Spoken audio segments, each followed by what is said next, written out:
آج سے 3.5 برس پہلے اللہ تعالیٰ نے اسلام کی شمع میرے دل میں روشن کی۔ اس وقت میری عمر 21 سال کی تھی۔ میں نے جس گھرانے میں آنکھیں کھولیں اور پرورش پائی وہ عام انگریز گھرانوں سے مختلف نہ تھا۔ میری والدہ عیسائی مذہب کی پیروکار تھی، مگر میں نے انہیں کبھی عبادت کرتے دیکھا نہ عیسوی اصولوں کی کبھی انہوں نے پابندی کی۔ والد صاحب کی حالت اس سے بھی گہی گزری تھی، وہ سرے سے کسی مذہب پر اعتقاد ہی نہ رکھتے تھے۔ چنانچہ ہمارے گھر کی حالت مکمل طور پر بے دینی کی تھی۔ مجھے یاد نہیں پڑتا کہ میں نے وہاں کسی کی زبان سے کبھی خدا کا نام سنا ہو۔ السلام علیکم ورحمۃ اللہ وبرکاتہ۔ بسم اللہ الرحمن الرحیم۔ ہم مسلمان کیوں ہوئے، اس سلسلے کی آج کی شخصیت کا تعارف لے کر آپ کی خدمت میں حاضر ہوں۔ آج کی شخصیت کا تعلق انگلستان سے ہے۔ نام محترمہ عائشہ برجٹ ہنی ہے۔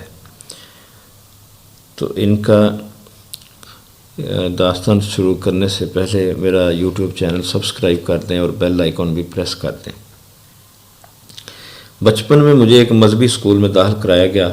وہاں وہی نصاب پڑھایا جاتا تھا جو عام چرچ اسکولوں میں رائج تھا، مگر یہ عجیب بات ہے کہ جلد ہی عیسائیت کے بہت سے قائد ذہن میں کھٹکنے لگے، خصوصاً تثلیث کے تصور سے تو وحشت سی ہونے لگی، اور کفارہ کا تصور بے حد محض کا خیز نظر آنے لگا کہ حضرت یسوع یعنی ابن خدا کا بیٹا تمام انسانوں کے گناہوں کے بدلے صلیب پر چڑھ گئے، اور اب بنی نوع انسان اپنے تمام افعال میں مکمل آزاد ہے۔ میں نے ان عقائد کے بارے میں بہت سی دلیلیں سنی، مباحثے بھی سنے، مگر صاف احساس ہوتا تھا کہ تصویر کا ایک رخ پیش کیا جا رہا ہے۔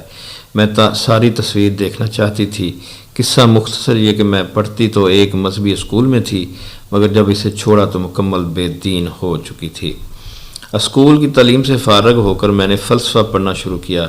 دراصل حق کو معلوم کرنے کی پیاس بڑی شدید تھی۔ چنانچہ جب میں نے 15 برس کی عمر میں مشہور چینی فلاسفر ٹاؤ کی کتاب ٹاؤ تی ٹنگ پڑھی تو بہت متاثر ہوئی۔ پھر جب میں نے بدھ مت کے بارے میں کچھ تعارفی باتیں معلوم کی تو ان دونوں عقیدوں کے بارے میں مفصل معلومات حاصل کرنے کی خواہش بڑھ گئی۔ ایک ارادہ یہ کیا کہ چینی زبان سیکھوں اور چین جا کر ان مذاہب کا قریب سے مطالعہ کروں۔ لیکن ظاہر ہے 15 برس کی ایک لڑکی جس کے پاس پیسے تھے نہ وسائل، یہ خواہش خیال خام سے زیادہ کوئی حیثیت نہ رکھتی تھی۔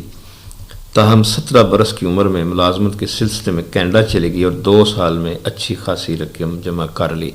ارادہ یہ تھا کہ سیکنڈری اسکول کی ڈگری حاصل کر کے یونیورسٹی میں داخلہ لے لوں اور چینی زبان سیکھ سکوں۔ کینیڈا میں میرا تعارف ہندو مذہب سے ہوا اور میں نے ان کی تقریباً ساری مذہبی کتابوں کا مطالعہ کیا۔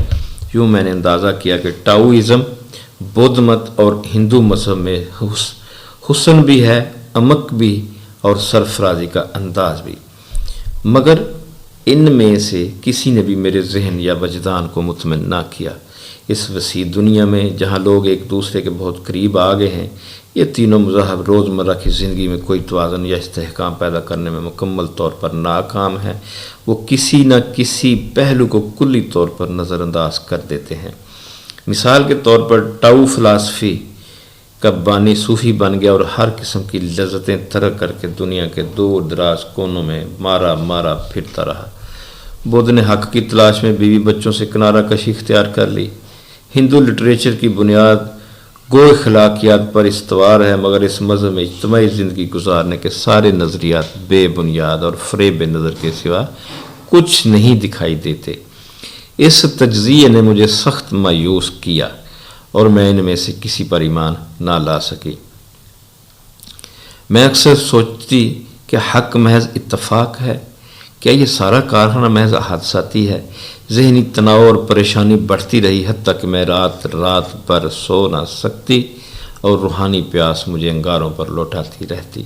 انہی حالات میں میں نے سیکنڈری اسکول کا امتحان پاس کرنے کے بعد لندن یونیورسٹی میں داخلہ لے لیا اور چینی زبان بھی سیکھنے لگی، مگر یہ سب کچھ تضیع اوقات نظر آتا تھا۔ یہ الگ بات ہے کہ میں خود بھی نہیں جانتی تھی کہ خدا میری تلاش حق کی کوششوں کو قدر کی نگاہ سے دیکھ رہا ہے، اور یونیورسٹی میں داخلہ ہی میری زندگی کے روشن انقلاب کا سبب بن جائے گا۔ یونیورسٹی میں میرا تعارف کچھ مسلمان طالب علموں سے ہوا۔ اس سے قبل میں نے اسلام کے بارے میں کچھ سنا تھا نہ پڑھا تھا، اور سچی بات تو یہ ہے کہ تمام یورپین لوگوں کی طرح میں اس کے بارے میں تصور اور غلط فہمیوں کی شکار چلی آ رہی تھی، مگر یونیورسٹی میں مسلمان طلبہ نے تحمل اور پوری ہمدردی کے ساتھ اپنے بنیادی عقائد کی وضاحت کی۔ میں نے جو اعتراض بھی کیا، اس کا جواب انہوں نے بڑے حوصلے اور شائستگی کے ساتھ دیا اور پڑھنے کو کتابیں بھی دیں۔ ابتدا میں نے ان کتابوں کی محض برگردانی کی اور چھوڑ دیا۔ میرا خیال یہ تھا کہ ان میں بحث خیز کہانیوں اور ذہنی عیاشیوں کی سوا اور کیا ہو سکتا ہے، مگر جب میں نے واقعی سنجیدگی کے ساتھ ان کے کچھ حصوں کو پڑھا تو پتہ چلا کہ یہ کتابیں دوسرے مذاہب کی کتابوں سے بالکل مختلف ہیں۔ اسلام کے بارے میں میری غلط فہمیاں آہستہ آہستہ تحلیل ہونے لگیں۔ اب میں نے ان کتابوں کا مطالعہ بڑی احتیاط اور توجہ سے شروع کیا۔ ان کے اسلوب بیان اور طرز وضاحت کی ندرت اور تازگی اور تشریح کے انداز نے مجھے حیران کر دیا۔ خالق کائنات، مخلوقات اور حیات بعد الموت کے عقائد کو جن منطقی اور سائنسی دلیلوں کے ساتھ پیش کیا گیا تھا، اس نے مجھے بے حد متاثر کیا۔ اس کے بعد ان مسلمان طلبہ نے مجھے قرآن کا ایک انگریزی ترجمہ پیش کیا۔ حقیقت یہ ہے کہ خواہ میں کتنی کوشش کروں اس تاثر کے تناسب کو بیان نہیں کر سکتی جو قرآن نے میرے دل میں نقش کیا تھا۔ چنانچہ بحمدللہ تعالی میں اس وقت سے مسلمان چلی آ رہی ہوں۔ اسلام سے تعارف ہوئے بمشکل 3 مہینے ہوئے تھے کہ میں اس کی پناہ میں آ گئی۔ ابھی میں اس کے بنیادی عقائد سے ہٹ کر اس کے بارے میں کچھ نہیں جانتی تھی۔ اس کے مختلف شعبوں کی تفصیلات جاننے کا مرحلہ بعد میں آیا، اور میں نے ایک ایک معاملے میں اپنے مسلمان بھائیوں سے رہنمائی حاصل کی، جس میں مجھے کسی مایوسی یا شک کا سامنا نہ کرنا پڑا۔ مجھ سے اکثر سوال کیا جاتا ہے کہ میرے اسلام قبول کرنے کی بڑی وجوہات کیا تھیں۔ اس سوال کا جواب اتنا آسان نہیں۔ اس کی وجہ یہ ہے کہ اسلام کی مثال جیومیٹری کے ایک ایسے نقشے کی ہے جس کا ہر جزو دوسرے جزو کی تکمیل کرتا ہے، اور نقشے کا اصلی حسن تمام اجزاء کے تناسب اور ربط و تعلق میں ہوتا ہے۔ اسلام کی یہی وہ خصوصیت ہے جو انسانوں پر سب سے زیادہ اثر انداز ہوتی ہے۔ ذرا فاصلے سے دیکھیں تو انسانی ارادوں، مقاصد، اعمال اور عام اشیاء کی عمومیت میں اسلام گہری بصیرت کا ثبوت دیتا ہوا نظر آتا ہے۔ اس کے سیاسی اور حکومتی نظام کا مطالعہ کریں تو عقل دھنگ رہ جاتی ہے، اور اگر سماجی اور انفرادی نقطہ نظر سے دیکھیں تو یہ سچی اخلاقیات کی مشعل لیے ایک ایک پہلو میں زندگی کی صاف اور سیدھی شاہراہ کی طرف رہنمائی کرتا ہوا دکھائی دیتا ہے، اور ان معاملات میں دنیا کا کوئی اور مذہب یا نظام اس سے لگا نہیں کھاتا۔ مسلمان جب بھی کوئی کام کرتا ہے اللہ کا نام لیتا ہے۔ جب اللہ کا نام لیتا ہے تو اس حوالے سے اپنا احتساب بھی کرتا ہے، اور یوں وہ بہت اونچے معیار کو پا لیتا ہے۔ اس طرح روزمرہ زندگی اور مذہبی تقاضوں میں کوئی بعد باقی نہیں رہتا، بلکہ دونوں میں ایک متناسب سا تعلق قائم ہو جاتا ہے جو متوازن بھی ہوتا ہے اور دونوں کے لیے بے حد ضروری بھی۔ آپ کے قبول اسلام پر آپ کے خاندان اور اوضاع کا رد عمل کیا تھا؟ جہاں تک والدین کا تعلق ہے، انہوں نے میرے قبول اسلام پر کوئی توجہ نہیں دی۔ انہوں نے سوچا کہ چینی زبان سیکھنے کی طرح یہ بھی میرا شوق فضول ہے جو وقت کے ساتھ اپنا وبال کھو دے گا، مگر جب انہوں نے دیکھا کہ میرے عقائد نے آگے بڑھ کر میری زندگی کو تبدیل کرنا شروع کر دیا ہے اور میری عادتیں اور طرز معاشرت میں انقلاب آ گیا ہے تو وہ بہت گھبرائے اور پچھتائے بھی۔ میں نے شراب اور سور کا گوشت چھوڑا تو وہ خاصے برہم ہوئے۔ انہیں بالکل پسند نہیں تھا کہ میں ایک چادر میں ملفوف رہوں اور سر پر ہر وقت دوپٹہ لیے رہوں۔ دراصل انہیں فکر لوگوں کی چہمگوئیوں کی تھی، ورنہ میرے عقیدے یا ایمان سے ان کا کوئی واسطہ نہ تھا۔ اس کے برعکس میرے واقف کار انگریزوں کا رویہ خاصا مختلف تھا۔ وہ مدلل گفتگو اور بحث و مباحثے سے نہیں بدکتے تھے، اور عقلی طور پر انہیں کوئی بات بھی سمجھائی جاتی وہ اسے قبول کرنے پر تیار تھے۔ چنانچہ جب میں اسلامی عقائد اور اس کے سماجی نظریات پر گفتگو کرتی تو وہ اسلام کی حکمتوں کو تسلیم کرتے۔ مجھے یاد ہے ایک مرتبہ تعدد ازدواج کے بارے میں اسلامی نظریے پر بات ہوئی، اور میں نے اس کا مقابلہ موجودہ مغربی تہذیب کے انہی پہلوؤں سے کیا تو میرے احباب نے تسلیم کیا کہ آئلی زندگی کے مسائل کا بہترین حل یہی ہے جو اسلام نے پیش کیا ہے۔ کیا آپ نے اسلام قبول کرنے کے بعد کوئی مشکل یا الجھن محسوس کی؟ بات یہ ہے کہ انگلستان کے وہ لوگ جو سوچ سمجھ سے آ رہی ہیں اسلام کے بارے میں سخت متعصبانہ رویہ اختیار کرتے ہیں اور مسلمانوں کا عموماً مذاق اڑاتے ہیں۔ یہ حرکت وہ منہ پر نہ کرتے ہوں مگر پیٹھ پیچھے اہل اسلام کا مسکہ اڑانا ان کا دل پسند مشغلہ ہے۔ اس کے برعکس وہ ان لوگوں کو کچھ نہیں کہتے جو لا مذہب اور بے دین ہیں، بلکہ ان کی آزادی کی وہ جی بھر کے تعریف کرتے ہیں۔ میرے ہم وطنوں کی اس عمومی روش کے باوجود کم از کم میرے ساتھ یہ معاملہ پیش نہیں آیا۔